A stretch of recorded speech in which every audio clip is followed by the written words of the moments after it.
بسم اللہ الرحمن الرحیم۔ خانقاہ مولانا جلال الدین رومی رحمۃ اللہ علیہ میں درس مثنوی۔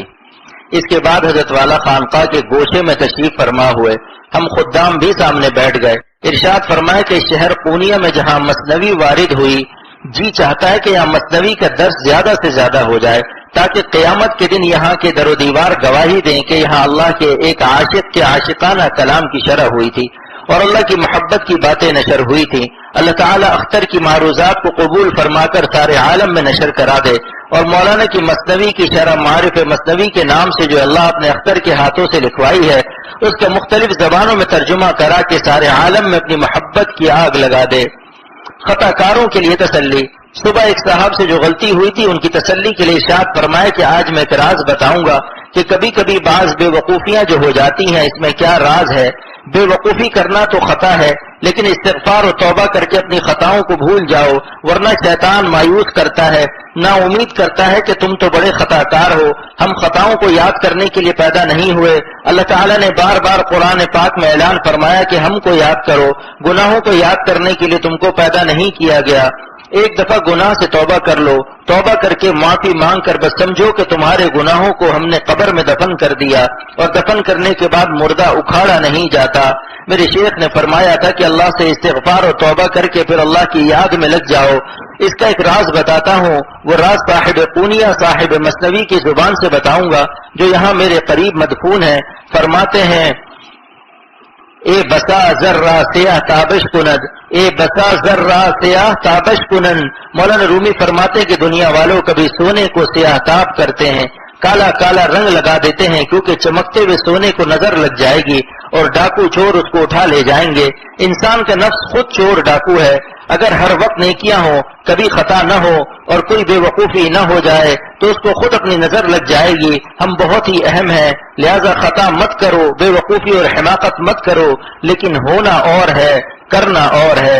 اگر ہو جائے تو اللہ سے استغفار و توبہ کر لو اور سمجھ لو کہ اللہ نے ہم کو بچا لیا، ہم اپنی نظر سے گر گئے، اپنی نگاہوں سے گر گئے کہ پڑھ لکھ کر بھی ہم ایسے بے وقوف ہیں۔ لہذا عالم غیب سے تکویناً کبھی سونے کو سیاہ تاب کر دیا جاتا ہے، کیونکہ تاشود ایمن ز تاراج و غزن، تاکہ وہ ڈاکوؤں سے اور چوروں سے محفوظ کر دیا جائے۔ لہذا کبھی کوئی بے وقوفی ہو جائے تو ندامت کے ساتھ اپنے اللہ سے معافی مانگ کر سمجھ لو کہ ہم نالائق ہیں۔ مولانا رومی رحمۃ اللہ علیہ فرماتے ہیں، اے چنی کردم کے ازمن می سزید، ہم سے وہی نالائقی ہوئی جس کے ہم لائق تھے۔ جو کچھ ہم سے گناہ ہوا ہم اسی لائق تھے، نالائق سے تو نالائقی ہی ہوگی جو ہم سے ہو گئی، اور کتنی زیادہ نالائقی ہوئی کہ تا چنی سیل سیاہی در رسید، تا چنی سیل سیاہی در رسید، یہاں تک کہ گناہوں کے اندھیرے ہم پر چھا گئے۔ لیکن اب آپ ہمارے ساتھ کیا معاملہ کریں گے؟ مکہ کے کافروں نے کہا تھا اب تو مکہ فتح ہو گیا، اب آپ ہمارے ساتھ کیا معاملہ کریں گے؟ تو آپ صلی اللہ علیہ وسلم فرمایا ہم تم سے بدلہ نہیں لیں گے، وہی معاملہ کریں گے جو بھائی یوسف علیہ السلام نے اپنے بھائیوں سے کیا تھا۔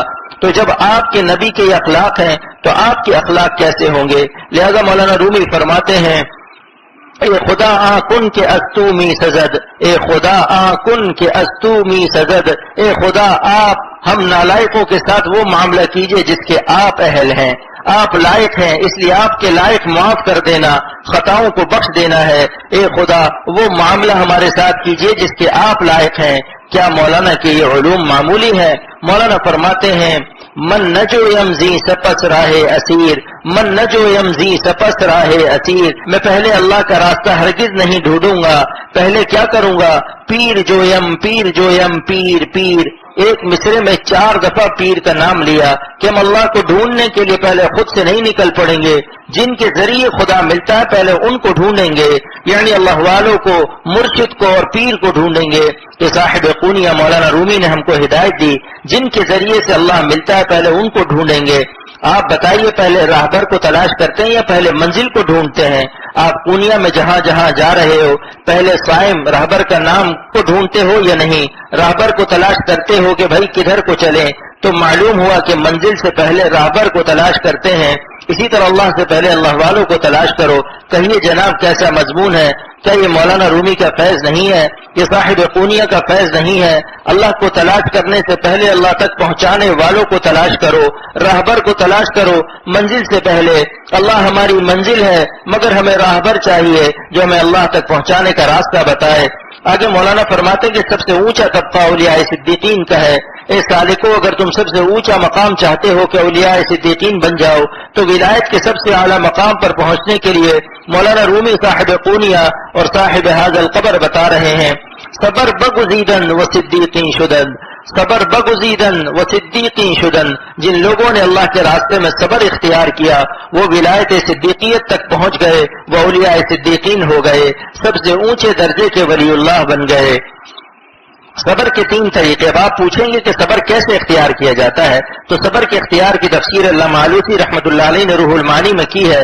صبر کے 3 طریقے ہیں. نمبر 1، جو نیک عمل کر رہے ہو، ذکر و فکر کر رہے ہو، اس میں ناغہ مت کرو. ذکر کا ناغہ روح کا پاپا. جب ذکر چھوٹ جائے تو سمجھ لو آج روح کا پاپا ہو گیا. جسم کے پاپے سے جسم کمزور اور ذکر کے ناغے سے روح کمزور ہوتی ہے. پھر نفس سے مقابلہ مشکل ہو جائے گا، روح کمزور ہو جائے گی تو گناہ سے بچنا مشکل ہو جائے گا. لہذا جو ذکر شیخ نے بتایا اس کو روزانہ کرو، چاہے آدھا کرو چاہے کم کرو. اگر کسی دن طبیعت خراب ہے، بخار ہے تو 1/3 کر لو. جب بیمار ہوتے ہو تو 1 پیالی چائے پیتے ہو یا نہیں، تاکہ کمزوری نہ آئے. جب بیماری ہو، مصروفیت ہو، سفر ہو تو تھوڑا سا ذکر کر لو تاکہ روح میں کمزوری نہ آئے. جسم کی کمزوری کا کیسا علاج جانتے ہیں اور روح کے معاملے میں بالکل بے وقوف بنے ہوئے ہیں. دوسرا طریقہ صبر کا یہ کہ کوئی مصیبت آ جائے تو اللہ کی شکایت مت کرو. کبھی بخار آ جائے، تجارت میں گھاٹا ہو جائے، راضی رہو، سمجھ لو کہ اسی میں فائدہ ہے، اللہ پھر کہیں سے دے دے گا. اللہ کی مرضی پر راضی رہو. اور تیسرا طریقہ یہ کہ حسین عورتوں سے نظر بچانے میں اور ہر گناہ سے بچنے میں جو شخص دل پر غم اٹھائے اس کا نام ہے گناہ پر صبر کرنا. پہلے صبر کا نام ہے الصبر علی الطاعۃ، دوسرے کا نام ہے الصبر فی المصیبۃ، تیسرا صبر ہے الصبر عن المعصیۃ. یہ 3 طریقے روح المعانی میں موجود ہیں. اب جو ان طریقوں پر عمل کر لے انشاءاللہ اولیاء صدیقین میں داخل ہو جائے گا. الحمدللہ مولانا رومی کا یہ مصرع حل ہو گیا. صبر بگزیدن و صدیقین شدن. جن لوگوں نے سلوک میں صبر اختیار کیا یعنی نیک عمل پر قائم رہے، مصیبت پر شکایت نہیں کی اور گناہ سے بچنے کا غم اٹھایا، یہ سب اولیاء صدیقین ہو جاتے ہیں. اللہ ان کے دل میں ایسی خوشی دیتا ہے کہ وہ شکر ادا کرتے ہیں کہ اللہ تیرا شکر ہے کہ ہم نے گناہ کے کنکر پتھر پھینکے اور اس کے بدلے میں تو مل گیا. جما دے چند دادم جا خریدم، جما دے چند دادم جا خریدم، بحمد اللہ عجب ارزا خریدم، بحمد اللہ عجب ارزا خریدم. الحمدللہ کہ اللہ کو ہم نے سستا پایا کہ گناہ جیسی خراب چیز چھوڑ کر اگر اللہ کو پا جاؤ تو کیا اللہ کو سستا نہیں پا گئے؟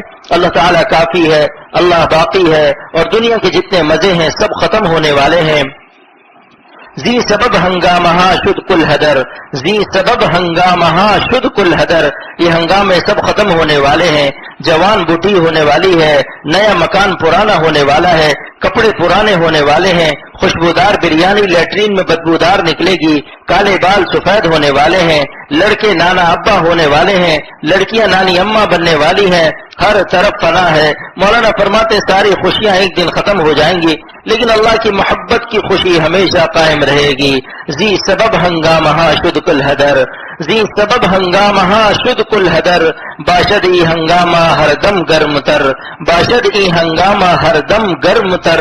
اللہ کی محبت کے ہنگامے، اللہ کی محبت کا جوش و خروش و مستیاں ہمیشہ گرم رہتی ہیں، باقی سب کی گرمیاں ٹھنڈی ہو جاتی ہیں. جو لڑکی آج 16 سال کی ہے جب وہ 70 سال کی ہوگی تو اس وقت یہ گرمی اور خوشبو رہے گی یا اس کو دیکھ کر سر پیٹ کر سرپٹ بھاگو گے؟ لہذا مزے میں اللہ والے تھے، مزے میں اللہ والے ہیں، مزے میں اللہ والے رہیں گے، ہمیشہ مزے میں رہتے ہیں اللہ والے.